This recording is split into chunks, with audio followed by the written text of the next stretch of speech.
8 that the Knicks suck. Kimmy dominated them. Part of it, Himmy. That was terrible, I know. What is up, Miami Heat fans? Your boy Ernest, back with another Miami Heat Talk video. Really good mood, really good news, you guys. For those of you that saw it, the Miami Heat dominated the New York Knicks. I said yesterday in my video that I was pretty much doubting there would be a blow-off during this series. Wrong. Miami Heat 105, New York Knicks 86. And this really started from the beginning of the game, you guys. From the moment the game started, the Miami Heat had this game in lock. They took a really early lead, and they never really let up. The Heat were usually leading by 10 points, if not more. They stretched it out to 20. This was a really great game from the Miami Heat, you guys.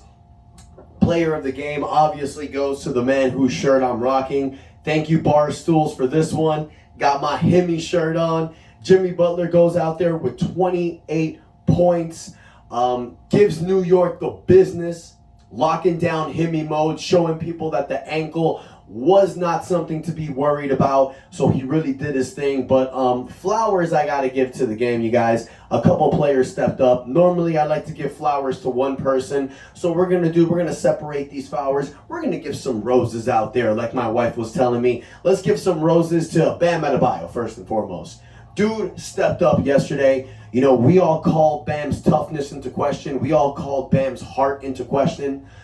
He really steps up and gives you number 2 player numbers. It was kind of similar to game 2 from what he did. But when Bam has games like this, it's because Jimmy is stepping up, being a number 1. So you're getting 17 points and 12 rebounds from Bam. It looks similar to game 2. He had 15 points and 8 rebounds, I believe. But that was when Jimmy was gone. That's the reason why Bam caught the heat that he did. But you go out there, you give 17 points, 12 rebounds when Jimmy's dropping 28 to 30.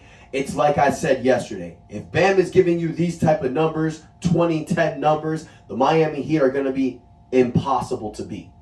Because you're getting these huge contributing numbers from your number 1 and your number 2. By getting that, it makes the game so much easier. But not just for them, but for other players. You got Max Strus yesterday stepping up with 19 points. 15 of those were in the first half. Knocking down threes left and right. Giving the Miami Heat the offensive surge that we need. And QB1, Kyle Lowry, stepping up, giving you 14 points, 4 assists, 3 rebounds off the bench. It was a bad night for Gabe Vincent. He wasn't finding his shots. He missed his first 7 shots. Only gave you 5 points yesterday. So it was really nice to see Kyle Lowry take over when Gabe Vincent was struggling. You got another, not such a great game from Caleb Martin. But I will say this, you guys. When I'm looking at the stat sheet right now, every role player did their job. And if you look at the stats, you may not see that everybody had over 15 points, but you see that everybody contributed. You have Kevin Love with 4 points, 4 assists with those beautiful long passes, but he grabs 9 rebounds. Caleb Martin, yeah, he only gets 3 points and 5 rebounds, but you see what he does on that defensive end. And I see you on that scuffle, homeboy, when you pushing Hartenstein out the way, defending Cody Zeller. I see you, Caleb, but he contributes in that way. Haywood Highsmith, 5 points, 6 rebounds off the bench. Duncan Robinson gives you 4 points. You get contributions from everyone, guys. Even Cody Zeller, 6 points and 6 rebounds off the bench. These are the type of contributions that you want when your stars are stepping up like this. When Jimmy's getting 28, when Bam's getting 17, Max is helping with 19, and Kyle's grabbing 14. But then you get guys getting 5 here, 6 here, 8 here. That's the little things that are done that helps you win a game. And I'll say this, you guys. You can say whatever you want about this game. You can look at the score and say Miami Heat dominated. They weren't really doing so great on the offensive end. Both teams were struggling. This game was a dogfight. Both teams shot under 40% from the field. They both shot under 25% in the three-point line. New York 8 for 40, Miami 7 for 32.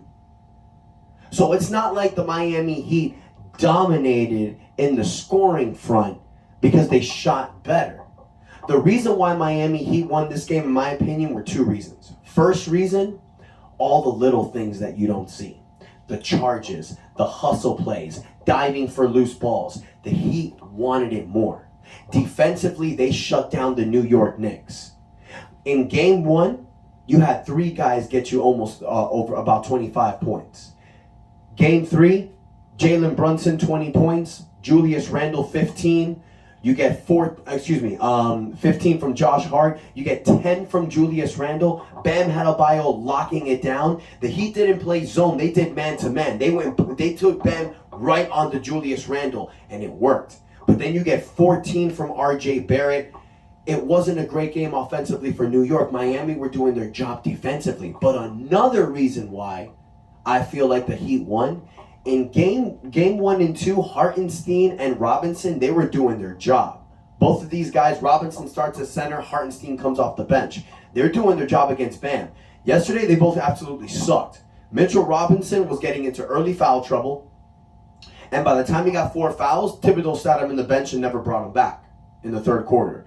Dude in 14 minutes gives you 2 points and 5 rebounds. Hartenstein in 26 minutes, 0 points, 3 rebounds. So collectively from your centers, you're getting 40 minutes, 2 points, 8 rebounds. That's another reason why they lost this game.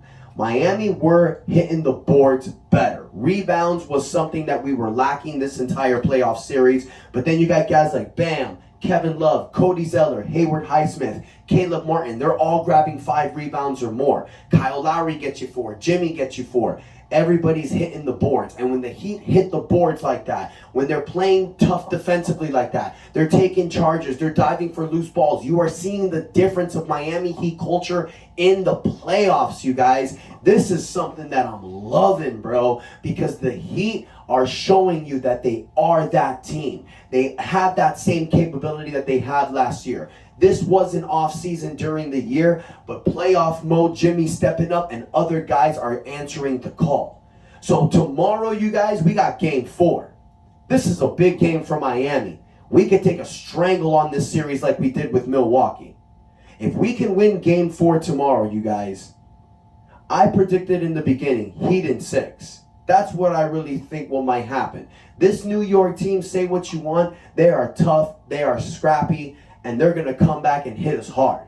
We punched them in the mouth yesterday. They're going to look to gut punch us tomorrow night. So Jimmy Butler needs to continue to attack the way that he's attacking. Bam needs to crash those boards and keep playing offensively with the confidence that he has. But the great thing about this team, you guys, and why New York cannot strategize against Miami, you have no idea who's going to be the number 2.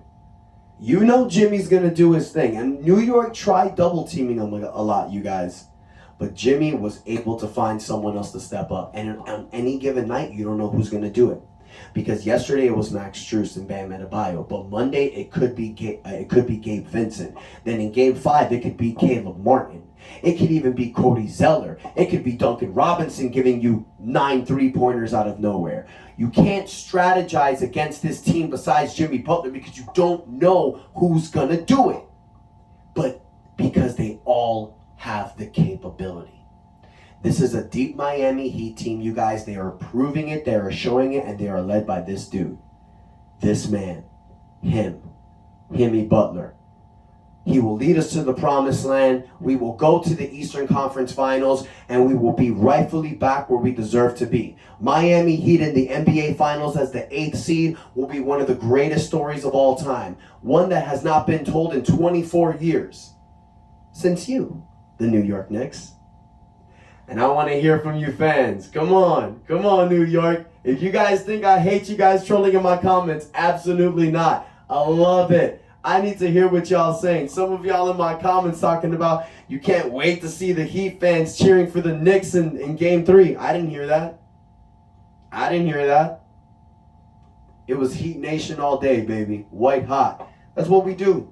Miami Heat all day. Cocky Heat fan talking, you guys. I want to hear from the comments. How excited were you? Who do you think deserved the flowers? Let me know as the number 2. Would you rather give flowers to Bam, Strus, or Lowry for yesterday's game? I'm curious. Let me know what you guys think in the comments. Let me know what you guys think about Game 4. How excited are you for Game 4? Anybody planning on going to the game? Let me know in the comments, you guys. Thank you so much for the love. Don't forget to take a moment to like the video. Let me know what you think in the comments. But most importantly, y'all, hit that subscribe button. We up 2-1. Looking to go 3-1 tomorrow night. Let's do it, Heat Nation. Let's go, Heat.